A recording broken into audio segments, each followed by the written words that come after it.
Ka'abul Ashraf adalah seorang Yahudi. Lalu apa karena dia seorang Yahudi kemudian dibunuh? Hanya karena statusnya dia Yahudi harus dibunuh? Enggak semua Yahudi diperlakukan seperti itu oleh Rasulullah SAW. Bahkan beliau menggadaikan baju rompi besinya kepada seorang Yahudi. Beliau meninggal dalam keadaan belum sempat melunasinya. Lalu apa yang menyebabkan Ka'abul Ashraf sampai akhirnya Rasul SAW menargetkannya? Fa innahu kana rajulan min Qayy. Dia ini adalah orang yang berasal dari kabilah Qayy. Wa kanat ummuhu min Bani Nadhir. Dan ibunya berasal dari Bani Nadhir. Wa kana yu'dhi Rasulullah sallallahu alaihi wasallam wal mu'minin. Dan dia selalu mengganggu, mencela, menghujat, menyakiti Rasulullah sallallahu alaihi wasallam dan kaum mukminin. Wa yashubbu atau yushabbibu fi asy'arihi bi nisa'il mu'minin. Dan selalu menjatuhkan kehormatan kaum wanita mukminin di dalam syair-syairnya. Wa dhahaba ba'da wiq'ati Badrin ila Makkah wa alabba ala Rasulillah sallallahu alaihi wasallam wa ala al-mu'minin. Bahkan dia berangkat ke Makkah dari Qayy setelah kejadian perang Badr, dan dia memprovokasi orang-orang Makkah untuk menuntut balas kepada Rasulullah sallallahu alaihi wasallam dan kaum mukminin. Ini kelakuan Ka'ab al-Ahbar, Ka'ab al-Ashraf. Lalu apakah pantas seperti ini? Siapa orang yang mau dihina terus sabar? Makanya salah kalau ada orang mengatakan kita sabar, dihina, direndahkan. Tidak boleh. Sabar juga ada batasnya kalau dalam masalah itu. Dihina, direndahkan, dituduh, difitnah, dijatuhkan, ini orang harus kasih pelajaran. Allah Azza wa Jalla mengatakan, "Udzina lil ladzina yuqataluna bi annahum zulimu." Allah Azza wa Jalla mengizinkan bagi orang-orang yang terzalimi, yakni kaum muslimin dalam hal ini, untuk berperang karena mereka selalu ditindas dan dizalimi. وَلَمَنِ انْتَصَرَ بَعْدَ ظُلْمِهِ فَأُولَئِكَ مَا عَلَيْهِمْ مِنْ سَبِيلٍ. Dan barang siapa yang membela diri setelah dia terzalimi, difitnah, dituduh, dijatuhkan harga dirinya, lalu dia membela diri, maka enggak ada salahnya bagi dia. La yuhibbullahu al-jahra bis-su'i minal qawli illa man zulim. Dan Allah Azza wa Jalla tidak mencintai ucapan-ucapan yang kotor kecuali kalau kamu dalam posisi terzalimi, kamu boleh sebatas membela diri. Nabi Yusuf alaihi salatu wassalam ketika dipanggil oleh utusan raja untuk keluar dari penjara, dia enggak mau keluar begitu saja. Irji ila rabbik fas'alhu ma balun niswati allati qatta'na aydiyahun. Dia enggak mau keluar walaupun dipanggil oleh raja. Saya enggak mau keluar sebelum nama saya dibersihkan. Apa dasar saya di penjara? Apa alasan saya di penjara? Sudah jelas-jelas yang memperdaya saya adalah istri baginda raja. Kenapa saya di penjara? Apa artinya saya keluar dari penjara, bebas dari penjara, tapi saya berjalan, orang menunjuk saya, itu orang mata keranjang, itu orang terlaluan memperdaya majikannya sendiri. Apa arti saya keluar dari penjara saya, tapi saya dihina orang, saya tidak dihargai orang, saya direndahkan orang? Maka kembalilah ke majikanmu, coba tanya kepada istrinya, kepada wanita-wanita yang memfitnah saya. Baru kemudian setelah istri raja mengakui, qalat imra'atul azizil ana hashasal haqq wa ana rawatuhu an nafsihi wa innahu laminas sadiqin. Baru setelah istri raja mengakui kesalahan bahwa dia yang memperdaya Yusuf, Baru kemudian Yusuf berkenan keluar dari penjara setelah dibersihkan nama baiknya. Berhak bela diri. Makanya gak segampang itu. Saya gak maafkan. Loh Ustadz kok pendendam? Siapa yang dendam? Saya punya harga diri. Rasul sallallahu alaihi wasallam sendiri berdoa kepada Allah Azza wa Jalla, Allahumma inni ashku ilaika dha'fi wa hawani 'ala nas. Allahumma inni ashku ilaika dha'fi. Ya Allah, aku mencurhatkan dan mengeluhkan kepada Engkau segala kelemahanku. Wa hawani 'ala nas. Dan aku mencurhatkan dan berlindung kepadamu dari kerendahan saya di hadapan orang. Direndahkan orang. Wahawani 'alan nas. Sehingga wajar kalau beliau sallallahu alaihi wasallam mengambil tindakan di Makkah, dihina, direndahkan, Allah selalu mengatakan fa'fu anhum wasfah, maafkan mereka. Di Madinah, jadi orang-orang yang merendahkan Islam dengan mengatakan Islam itu kok kitab sucinya perang, isinya perang, perintah perang, perintah perang. Kok seperti itu Islam? Ya kamu jangan hanya melihat Islam dari satu sisinya saja. Kamu lihat dong sejarah perang itu kapan? Sejarah mulai adanya perintah perang, sejarah Rasulullah memerintahkan untuk membunuh Ka'abul Ashraf itu kapan? Rasulullah sallallahu alaihi wasallam 13 tahun di Makkah sabar, dihina, dilempari batu, salat ditimpuk dengan kotoran unta. Apa dosa beliau? Apakah beliau seorang kriminal? Apakah beliau seorang pemabuk, seorang pemberontak? Tidak juga. Seorang koruptor? Enggak. Apa dosa beliau di Makkah? Beliau mengajak orang untuk beribadah kepada Allah, itu pun beliau sudah banyak menuruti kemauan orang-orang Quraisy. Beliau tidak menyampaikan dakwah secara terang-terangan. Beliau diperintah oleh Allah Azza wa Jalla, waj'alu buyutakum qiblatan wa aqimus shalah. Diperintah oleh Allah Azza wa Jalla, sudah karena kalian enggak sanggup salat di Makkah, di Ka'bah, maka jadikanlah rumah-rumah kalian sebagai kiblat kalian, yakni tempat salat kalian. Salat kalian tapi salat di rumah. Rasulullah sudah nurut. Allah perintahkan wala tajhar bi salatika wala tukhafid biha wabtaghi baina dzalika sabila. Allah perintahkan sudah kalau kamu salat wahai Muhammad, bacaanmu jangan terlalu keras supaya tidak terdengar orang-orang Quraisy, dan juga jangan terlalu kecil sampai tidak terdengar, cukup kamu perdengarkan untuk dirimu sendiri dan orang di sekitarmu. Nurut. Allah perintahkan maafkan, nurut. 13 tahun beliau ditindas, direndahkan, dihinakan tanpa ada pembelaan sama sekali. Sampai pada puncaknya beliau pun menghindar. Menghindar karena merasa sudah terancam nyawanya di Makkah. Beliau menghindar ke Madinah dengan hijrah. Beliau dan para sahabatnya hijrah.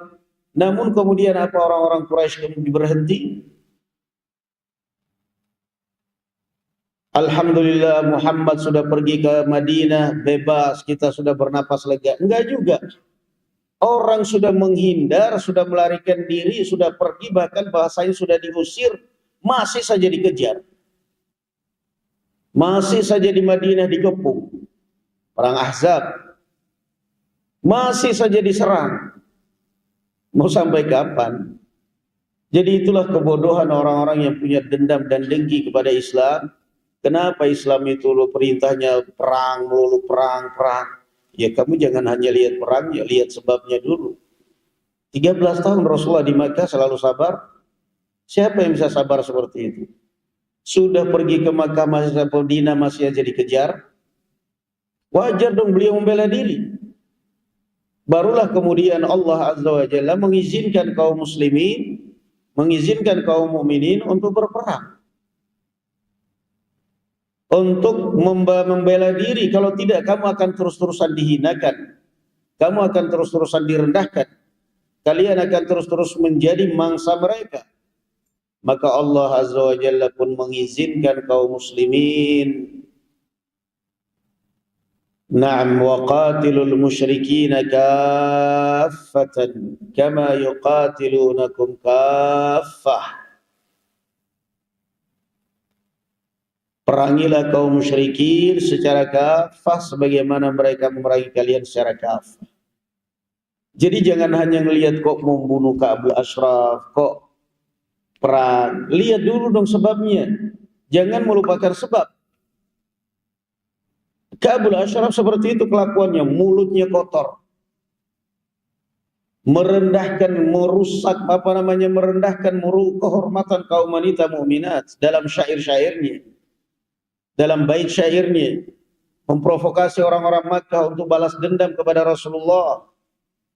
Mencaci, memaki, menghujat. Maka Rasulullah sallallahu alaihi wasallam mengatakan, qala fanadaba Rasulullah sallallahu alaihi wasallam al-muslimina ila qatl. Maka Rasulullah sallallahu alaihi wa ala alihi wasallam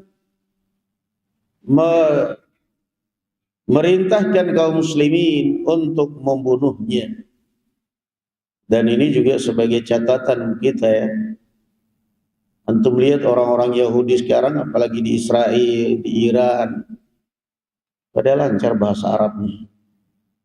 Sementara kita yang orang Islam belajar bahasa Arab susah banget. Kenapa? Ya memang Yahudi kan satu turunan dari bangsa Arab. Makanya kita jangan termakan media. Orang Yahudi itu cerdas-cerdas di atas rata-rata. Anda salah. Jangan hanya melihat Yahudi, itu Anda korban media. Yahudi dan Arab itu sama-sama cerdasnya. Coba untuk melihat orang-orang Arab di Makkah, Madinah, bahkan Yaman. Anak-anak kecil 6 tahun sudah hafal Quran.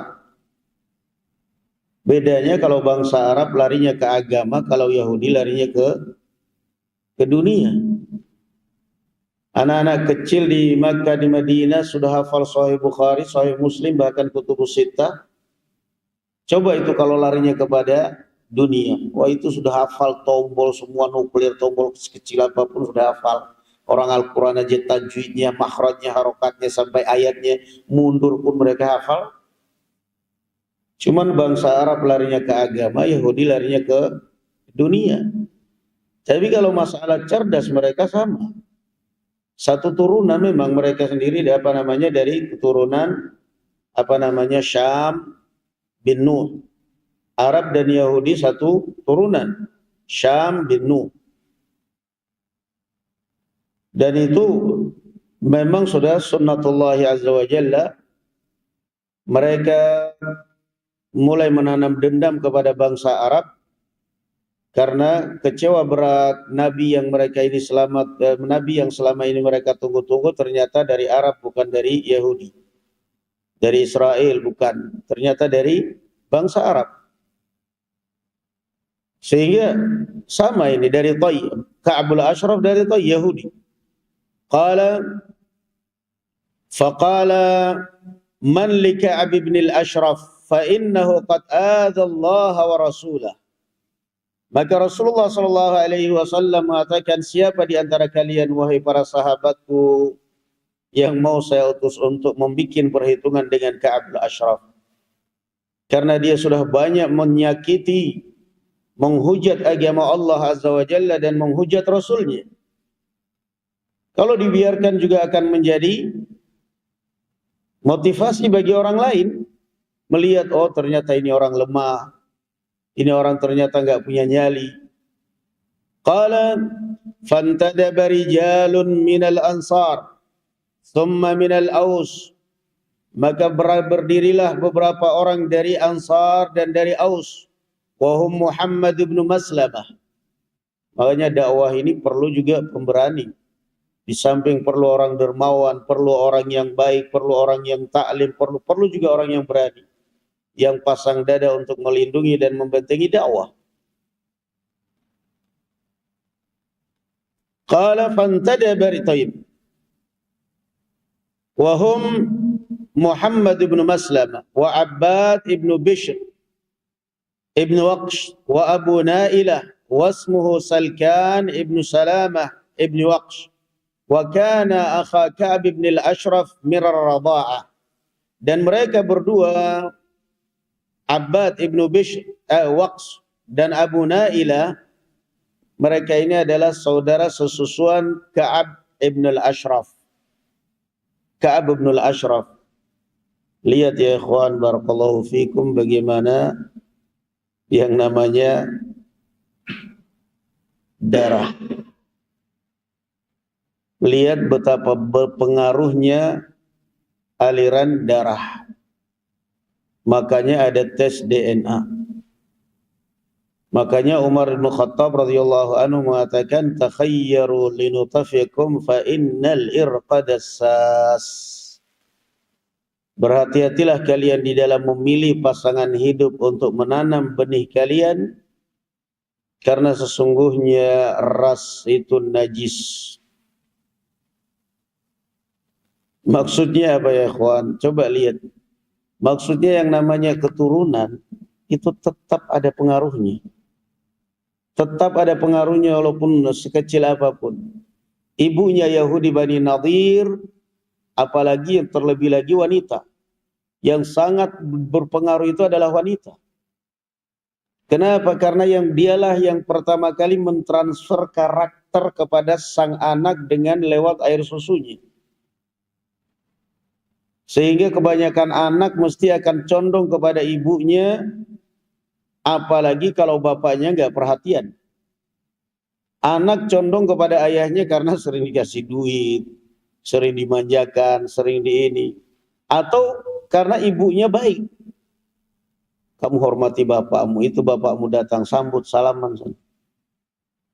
Tapi kalau ibunya cuek, ibunya nggak begitu perhatian, ibunya hanya terima duit dari bapaknya, kemudian anaknya dikasih oleh ibunya duit, bapaknya hanya ngasih ke ibunya, nanti ibu sehingga seakan-akan bapaknya pelit. Lihat aja, al-irqu dassas, darah itu sangat pengaruh, turunan itu sangat pengaruh. La haula wala quwata illa billah. Mereka ini saudara susuan, Abu Nailah dan Waqsh. Mereka saudara susuan Ka'ab al-Ashraf. Wal Harith ibn Aus ibn Mu'ad wa Abu Abs bin Jabr. Wa adhina lahum Rasulullah sallallahu alaihi wasallam an yaqulu ma sya'u min kalamin yakhda'unahu bih. Walaysa alaihim fihi junah. Dan Rasulullah sallallahu alaihi wasallam mengizinkan mereka untuk mengatakan sesuatu yang bisa mengkelabui Ka'ab al-Ashraf dan mereka tidak dosa. Naam, ya Rasulullah, kata mereka, izinkan kami. Apa itu kata Rasulullah? Silahkan. Kami boleh enggak mengkelabui Ka'ab al-Ashraf dengan mengesankan bahwa kami datang kepada Anda karena sudah suntuk, sudah sumpek dengan Muhammad? Boleh. Kami menunjukkan simpati kepada Ka'ab al-Ashraf dan kami mengucapkan rasa keberatan dengan keberadaan Anda wahai Muhammad sallallahu alaihi wasallam. Kami diizinkan? Iya, saya izinkan. Al-harbu khud'ah. Perang itu adalah siasat. Naam. Qala walaysa tayyib fadhahabu ilayhi wastanzalu min utmihi laylan. Mereka pun berangkat menuju rumah Ka'ab al-Ashraf dan mereka minta bertemu, dan turunlah Ka'ab al-Ashraf dari atas lantai rumahnya di malam hari. Wa taqaddamu ilaihi bi kalamin muhimun at-ta'rid bi Rasulillah sallallahu alaihi wasallam. Mereka pun kemudian mengatakan beberapa kalimat yang mengesankan bahwa mereka sudah keberatan dengan menjadi pengikutnya Muhammad. Inna hadzal rajul qad annana. Wahai Ka'ab al-Ashraf, Anda tokoh Yahudi dan kami sudah terlalu merasa tertekan dengan Muhammad ini. Kami sudah terlalu berat. mengikuti Muhammad. Kami minta saran, minta nasihat kepada anda. Kata Ka'abul Ashraf, aydan latumillun. Kata beliau, ya itu memang wajar, kalian bakal bosan, bakal jenuh. Gimana caranya supaya kami bisa lepas dari orang ini? Kami mau lepas dari Muhammad, tapi kami nggak punya modal. Kami nggak punya apa-apa. Anda sanggup untuk meminjamkan kepada kami, karena Ka'abul Ashraf ini kaya, tokoh dan kaya. Kata Ka'abul Ashraf, saya sanggup. Tapi apa jaminannya? Apa jaminannya? Setelah itu Ka'abul Ashraf mengatakan, saya akan meminjamkan kalian, tapi jaminannya adalah istri-istri kalian. Kurang ajar itu. Tetapi mereka menjawab dengan tenang, namanya orang siasat nggak boleh terbawa emosi. Abu Nailah sebagai juru bicara mengatakan, sangat tidak pantas Anda sebagai orang yang gagah, yang tampan, yang ganteng, masa kami gadaikan istri-istri kami kepada Anda? Lagi pula istri Anda adalah orang yang paling cantik.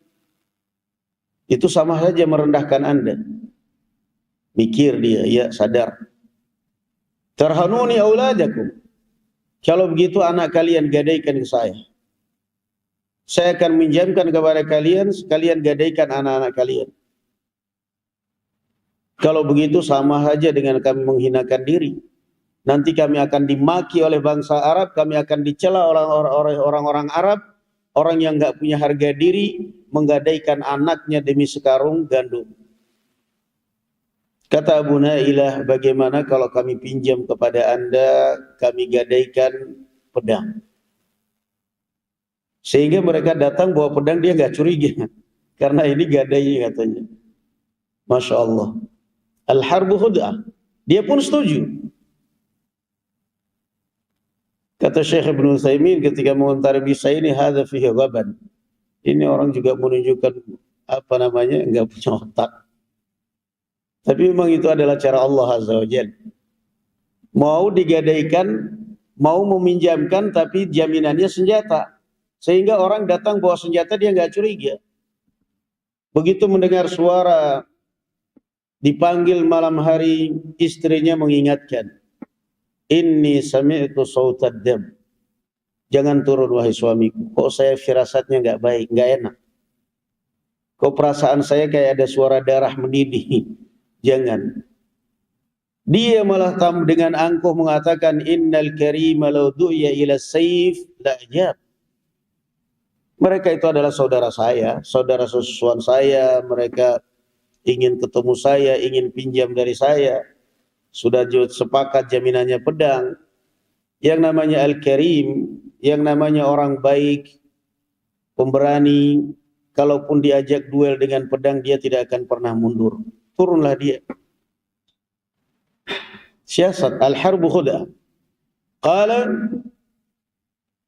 fastanzaluhu tayyib fatma'anna ilaihim falamma istamkanu minhu qataluhu la'anahu Allah. Turunlah Ka'abul Ashraf. Abu Nailah sebagai perwakilan mereka berkata kepada para sahabatnya, nanti kalau dia turun, pokoknya biar kalian lihat saya aja. Kalau saya kelihatan terancam, baru kalian ikut. Tapi kalau saya kelihatan gak terancam, kalian diam aja. Kalian boleh menyerang kalau saya komandoi, kalau tidak usah. Turunlah ke Ka'abul Ashraf. Kemudian kata Abu Nailah, dia pun mengatakan, sungguh anda malam ini sangat harum parfumnya, wewangiannya. Ka'abul Ashraf mengatakan, bagaimana saya tidak memakai wewangian, sementara saya istrinya adalah min a'taril Arab. Istri saya adalah wanita yang paling wangi kalau pakai parfum di Arab ini. Maka saya minder kalau saya nggak pakai wewangian. Kata Abu Nailah, boleh saya mencium Boleh, silahkan. Maka dia pun merangkulnya, mencium bulu janggutnya, menciumnya, setelah itu dilepas. Setelah dilepas, dia sudah mulai membaca kesempatan. Ini ada kesempatan ini. Boleh saya ulangi lagi, masih penasaran? Boleh. Begitu dikasih kesempatan kedua kali, langsung kemudian ditikam dan dibunuh, dan berkata kepada para sahabatnya, sudah kalian gak usah bergerak, cukup saya. Terbunuh alaihi la'natullah. Qala waja'u birasuli waja'u fi akhiril lail. Setelah mereka berhasil mengeksekusi Ka'abul Ashraf, mereka pun kembali ke Madinah di akhir malam. Wa kanat lailatan muqmirah. Saat itu malam bulan purnama. Fantahu ila Rasulillah sallallahu alaihi wasallam wa huwa qa'imun yusalli. Mereka pun sampai kepada Rasulullah. Rasulullah sedang salat saat itu. Falamma ansarafa da'a lahum. Ketika mereka selesai salat, Rasulullah pun mendoakan mereka. Da'a lahum di dalam Islam, di dalam bahasa Arab itu adalah doa kebaikan. Da'a alaihim itu adalah doa kejelekan. Makanya kalau ada orang mengatakan kepada kita ud'u alayya, itu lain. Ud'u alayya artinya berarti orang itu sedang meminta Anda untuk mendoakan kejelekan. Itu kalau orang ya mungkin bercanda, bisa aja akhirnya jadi doa. Ud'u alayya ahlakallah. Tolong doa. Kalau dalam bahasa kita kan mungkin hanya doakan saya. Tapi dalam bahasa Arab itu beda makna. Ud'u alayya artinya doa kejelekan. Ahlakallah, semoga Allah membinasakan. Kok begitu? Kamu kan minta doa kejelekan. Kalau mau doa kebaikan, ud'u li. Pakainya dalam bahasa Arab li. Untuk saya. Ud'u alayya, doakan atas saya, doa kejelekan. Maka Rasul sallallahu alaihi wasallam mendoakan kebaikan untuk mereka. Wa kana al-Harith ibn Aus qad juriha bi ba'd suyufi ashabi. Ada salah satu dari rombongan mereka yaitu Al-Harith ibn Aus terluka karena terkena pedang sebagian temannya. Fatafala alaihi salatu wassalam ala jurhihi fabari'a min waqtih. Rasul sallallahu alaihi wasallam kemudian meludahi lukanya dan sembuh seketika. Berkah. Naam. Summa asbaha al-yahudi. Al-yahudu yatakallamuna fi qatli. Fa'adhina Rasulullah sallallahu alaihi wasallam fi qatli al-yahudi. Esokan hari orang-orang Yahudi pun gempar dengan terbunuhnya Ka'abul Ashraf. Maka Rasulullah sallallahu alaihi wasallam mengizinkan untuk memerangi orang-orang Yahudi sebelum mereka memiliki kekuatan untuk memerangi kaum muslimin. Diperangi. Dan ini artinya Rasul sallallahu alaihi wasallam menanggung segala resiko, berbuat tapi siap bertanggung jawab, tidak mengorbankan orang lain. Berbuat dan bertanggung jawab, tidak mengorbankan orang lain. Sehingga pada akhirnya barakallahu fikum berlanjut peperangan antara kaum muslimin dengan orang-orang Yahudi. Bahkan ada satu surat khusus di dalam Al-Quranul Karim yang disebut surat Al-Hashr. Surat Al-Hashr yang artinya adalah pengusiran dan pengepungan. Ibn Abbas radhiyallahu anhu wa ardhah menamai surat itu dengan surat Banu Nadir. Menamai surat Al-Hashr dengan surat Bani Nadir. Sabbaha lillahi ma fis samawati wa ma fil ard huwallazi akhraja alladhina kafaru min ahli alkitab min diyarihim li awwal al-hashr. Kisah Yahudi Bani Nadir, pengkhianat. Rasulullah sallallahu alaihi wasallam datang kepada mereka meminta bantuan untuk membayar dia membayar tebusan 2 orang yang terbunuh di antara mereka.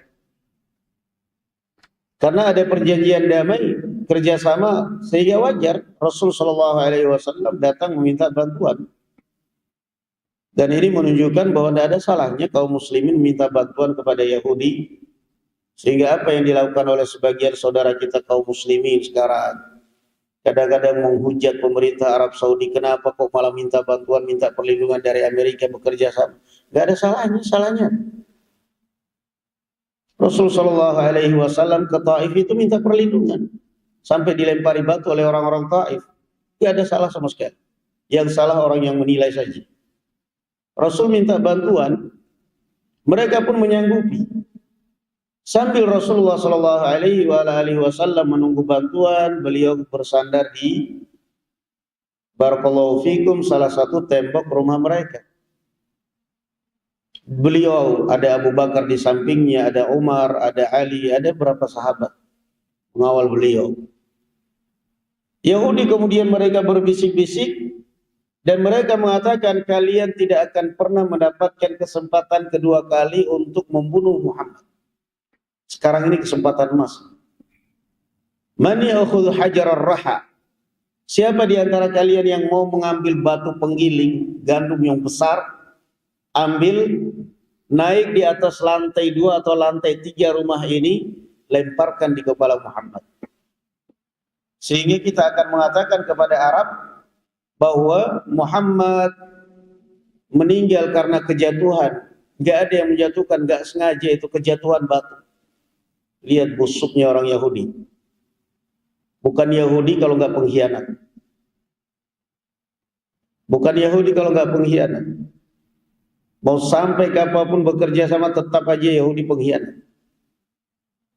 Dalam perjanjian damai ini, Mas, berangkatlah salah satu dari mereka dan mengambil batu, disiapkan semuanya untuk kemudian ditimpuk dan dilemparkan di atas kepalanya Rasulullah Shallallahu Alaihi Wasallam. Allah mewahyukan kepada Rasul rencana busuk Yahudi, makar busuk Yahudi ini. Dan kemudian Rasul Shallallahu Alaihi Wasallam tiba-tiba berdiri di tengah-tengah sahabat pergi tanpa pamit. Abu Bakar, Umar dan sahabat yang lain hanya melihat. Karena biasanya kalau Rasulullah pergi tanpa pamit itu buang hajat. Gak mungkin kita temani, biarin aja. Lama mereka menunggu, kemana Rasul Shallallahu Alaihi Wasallam gak kembali. Mereka pun curiga, ada apa dengan Rasulullah. Akhirnya Abu Bakar, Umar dan para sahabat yang mengawal beliau pun berdiri dan kembali ke arah Madinah. Ketemulah seorang wanita, mereka dari Madinah, tanya, kalian kamu melihat Muhammad? Saya lihat beliau di Madinah. Ajib. Ini kenapa Rasulullah pergi meninggalkan kita tanpa pamit, tanpa pemberitahuan? Berangkatlah mereka para sahabat ke Madinah dan menemui, ya Rasulullah, kenapa engkau meninggalkan kami tanpa pamit? Maka Rasulullah pun kemudian menceritakan kepada para sahabat rencana makar busuk Yahudi. Kemudian beliau mengirim surat kepada Yahudi Bani Nadir, memberikan peringatan kepada mereka, diberi waktu 10 hari atau dalam riwayat lain 3 hari untuk berkemas-kemas meninggalkan kampung halaman mereka, atau kalau tidak akan diserang. Jadi jangan selalu melihat kok diserang perang, lihat sebabnya dong. Mereka Yahudi Bani Nadir takut dengan ancaman Rasul Shallallahu Alaihi Wasallam. Gak bakal menang kita, karena mereka sudah tahu, sudah pengalaman di dalam kitab Taurat, gak akan mungkin pernah menang melawan Nabi. Mereka pun akhirnya ketakutan dan bersiap untuk memenuhi tuntutan Rasul Shallallahu Alaihi Wasallam. Tapi coba lihat ulahnya Abdullah ibnu Ubay ibnu Salul, tokoh munafik di Madinah. Pencetus, bukan hanya tokoh. Datang memprovokasi Yahudi Bani Nadir. Apa yang kalian perhitungkan dari Muhammad? Muhammad itu bukan siapa-siapa.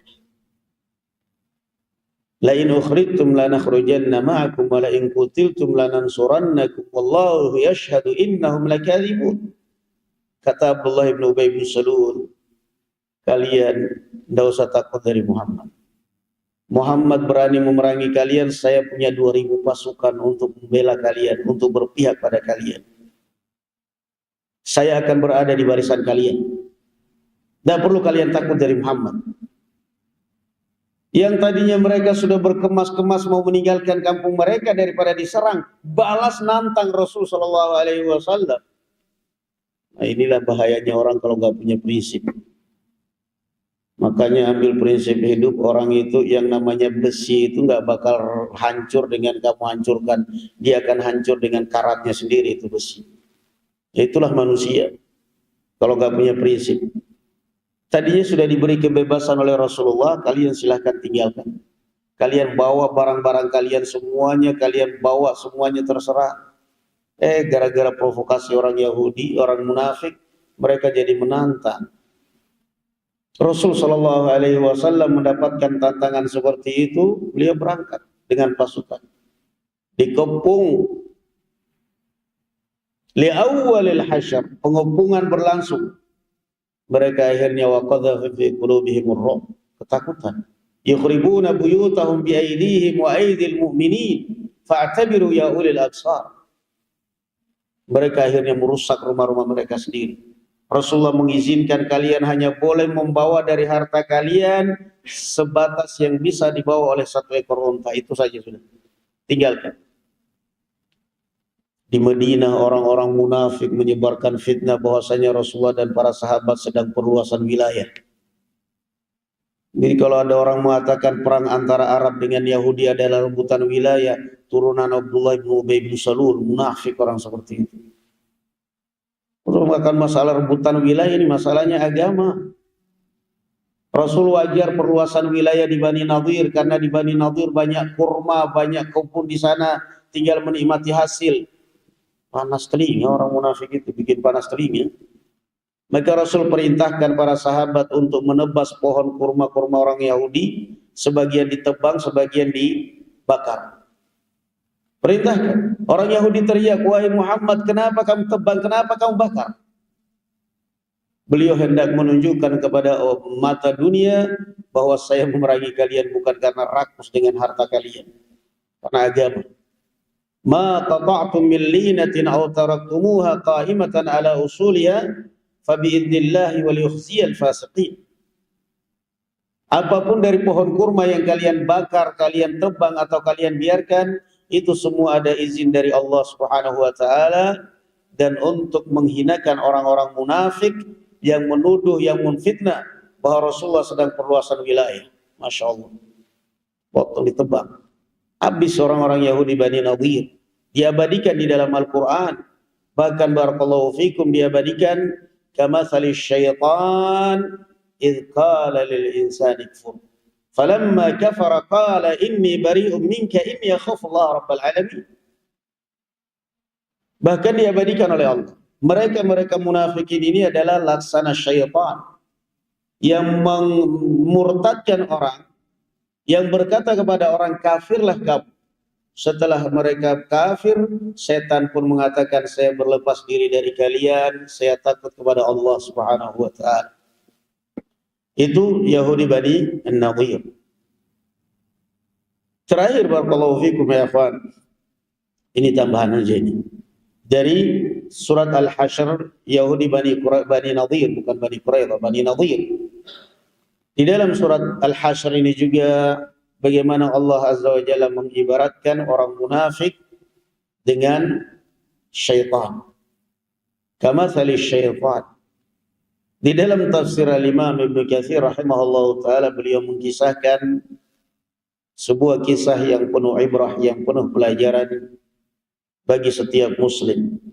Bagaimana tips syaitan dalam menyesatkan orang.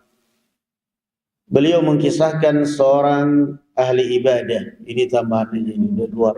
Tapi ini saya ingat ayat ini. Kamathali syaitan. Seorang ahli ibadah yang bernama Barsisa. Ahli ibadah Bani Israel dari umatnya Nabi Isa bin Maryam. Ahli ibadah. Dia membuat sauma'ah, tempat ibadah menyendiri dari Bani Israel, hanya sholat siang dan malam, ibadah. Di Syam, suatu saat Al-Wali mengomandoi masyarakat untuk berperang, untuk berjihad. Ada 3 bersaudara, mereka ingin berangkat jihad, ingin berangkat perang, tapi mereka terkendala dengan saudari perempuan mereka seorang diri. Mau diajak ikut perang, wanita, mau dijodohkan, belum ada jodoh. Mereka berpikir, kepada siapa kita titipkan saudari perempuan kita ini. Mereka pun akhirnya menjatuhkan pilihan kepada Barsisa.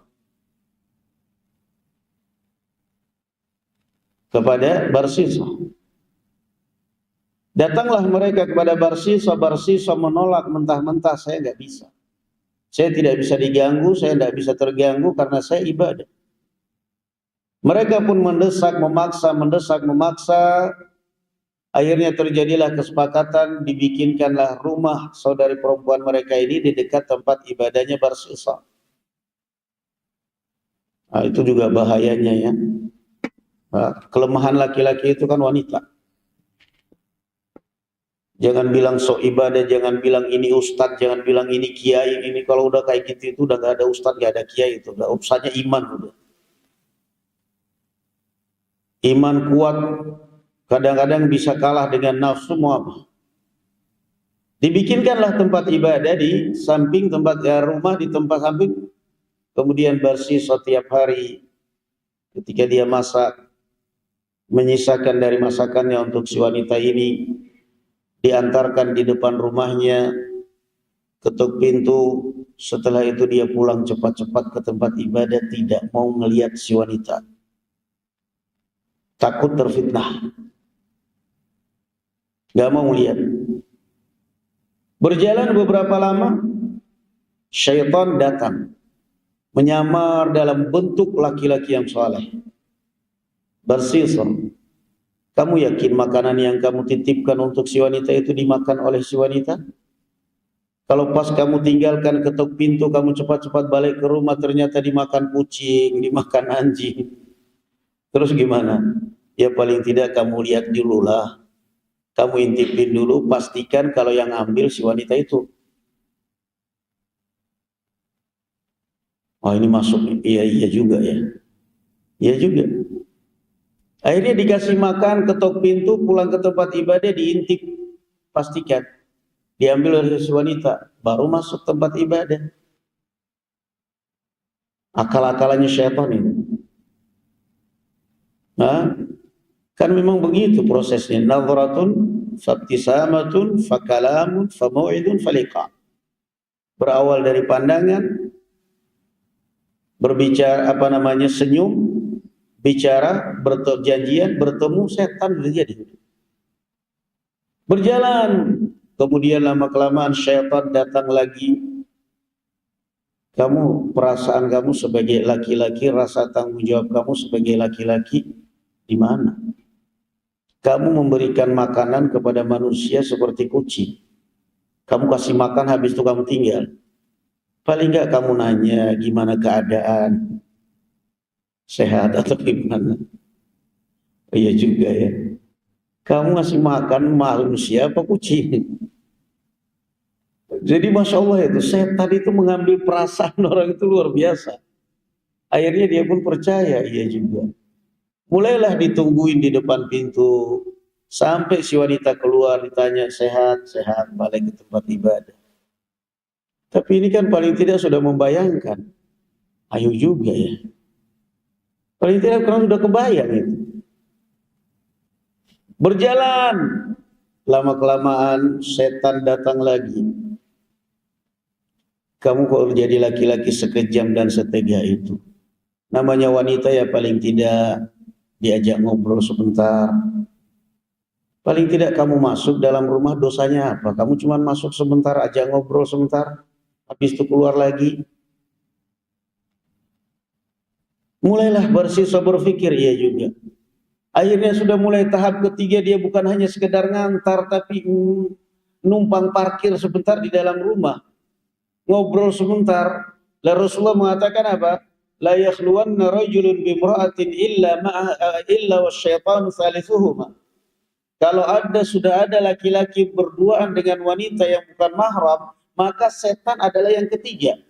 Sehingga walaupun di samping Anda itu wanita nenek-nenek, rasanya lebih cantik daripada istri Anda yang umurnya masih 30 tahun. Makanya orang kadang-kadang laki-laki selingkuh, orang penasaran seberapa cantik si wanita selingkuhannya ini. Begitu dilihat, innalillah, ketemu dalam kegelapan malam, apa ini orang? Kenapa, kawan? Karena kalau sudah berduaan, chatting berduaan, asyik-asyikan berduaan, chatting, itu setan sudah main itu dari situ. Wah, kelihatannya cantik banget, video call, nggak taunya efek daripada kamera.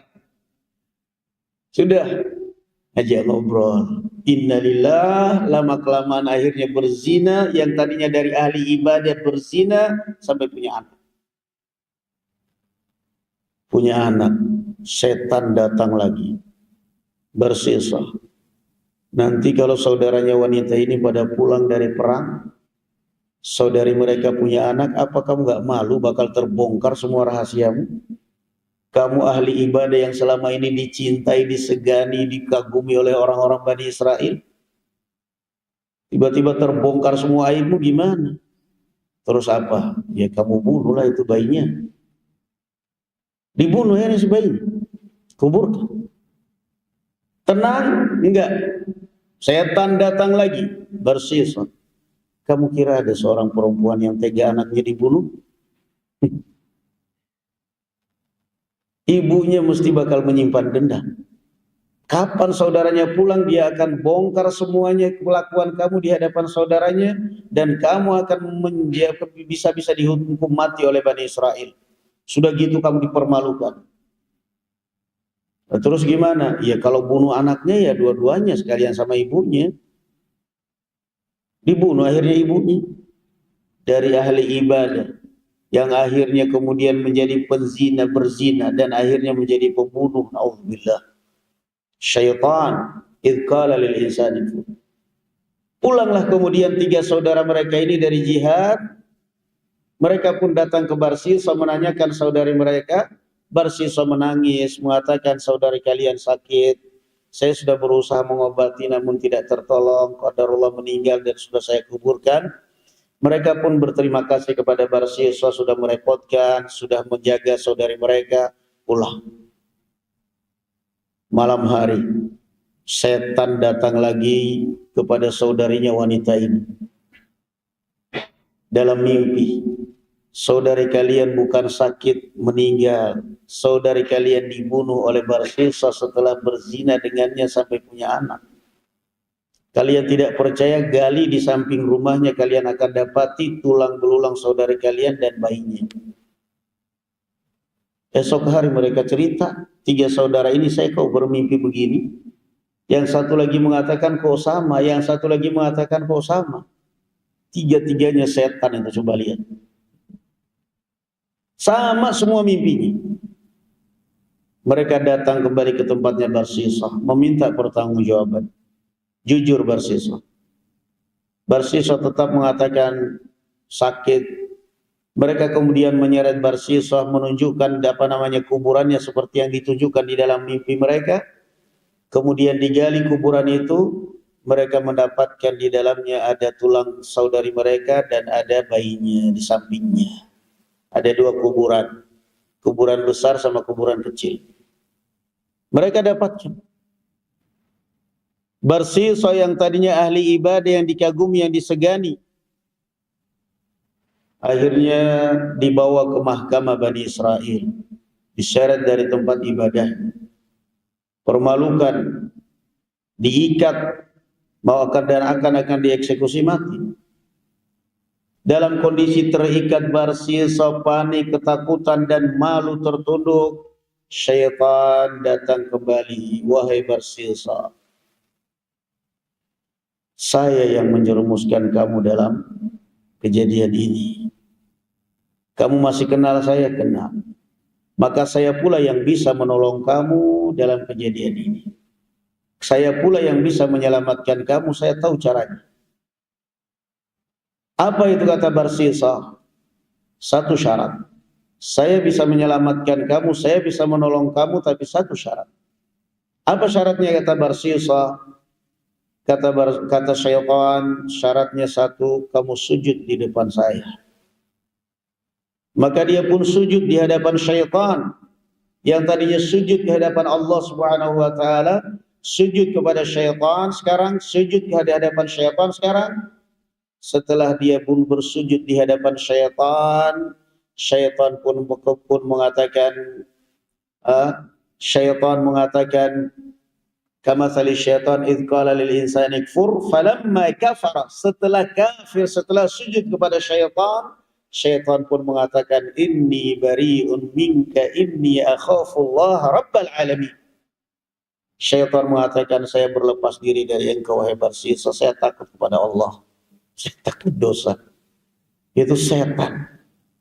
Makanya setiap orang berbuat kriminal, membunuh, apa saja mesti setelah itu menyesal.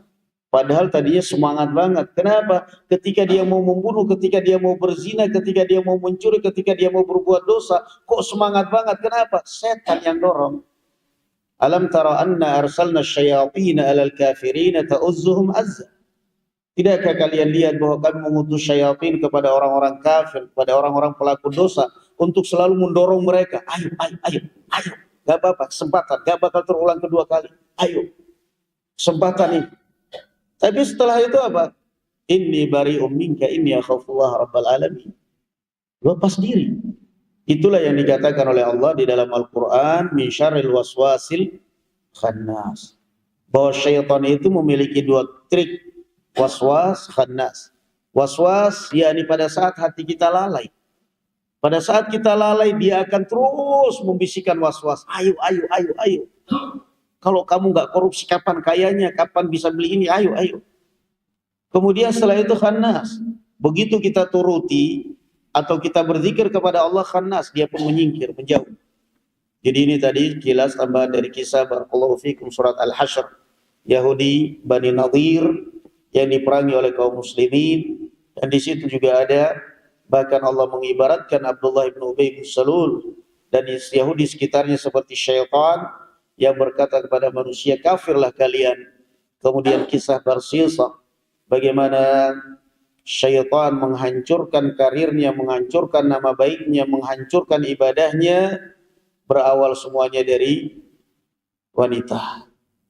Nah, dan ketika Allah berbicara tentang tipu daya syaitan, Allah katakan, inna kaida syaitan kana dha'ifa. Tipu daya syaitan itu lemah. Tapi ketika Allah berbicara tipu daya wanita, Allah katakan, inna kaidakun azim. Tipu daya wanita itu berat. Naam. Ini barakallahu fikum, nas'alullah as-salamata wal afiyah wa nas'aluhu bimannihi wa karamihi an yarzuqana al-istiqamata hatta al-mamat wa an yaftah lana min barakatis samai wal ard wa an yulhimana rushda anfusina. Allahumma rabbana atina fid dunya hasanah wa fil akhirati hasanah wa qina adzaban nar. Wa sallallahu ala nabiyyina Muhammadin wa ala ali Muhammad. Walhamdulillahi rabbil alamin. Subhanakallahumma bihamdik asyhadu an la ilaha illa anta astaghfiruka wa atubu ilaik. Assalamualaikum warahmatullahi wabarakatuh. Alhamdulillah.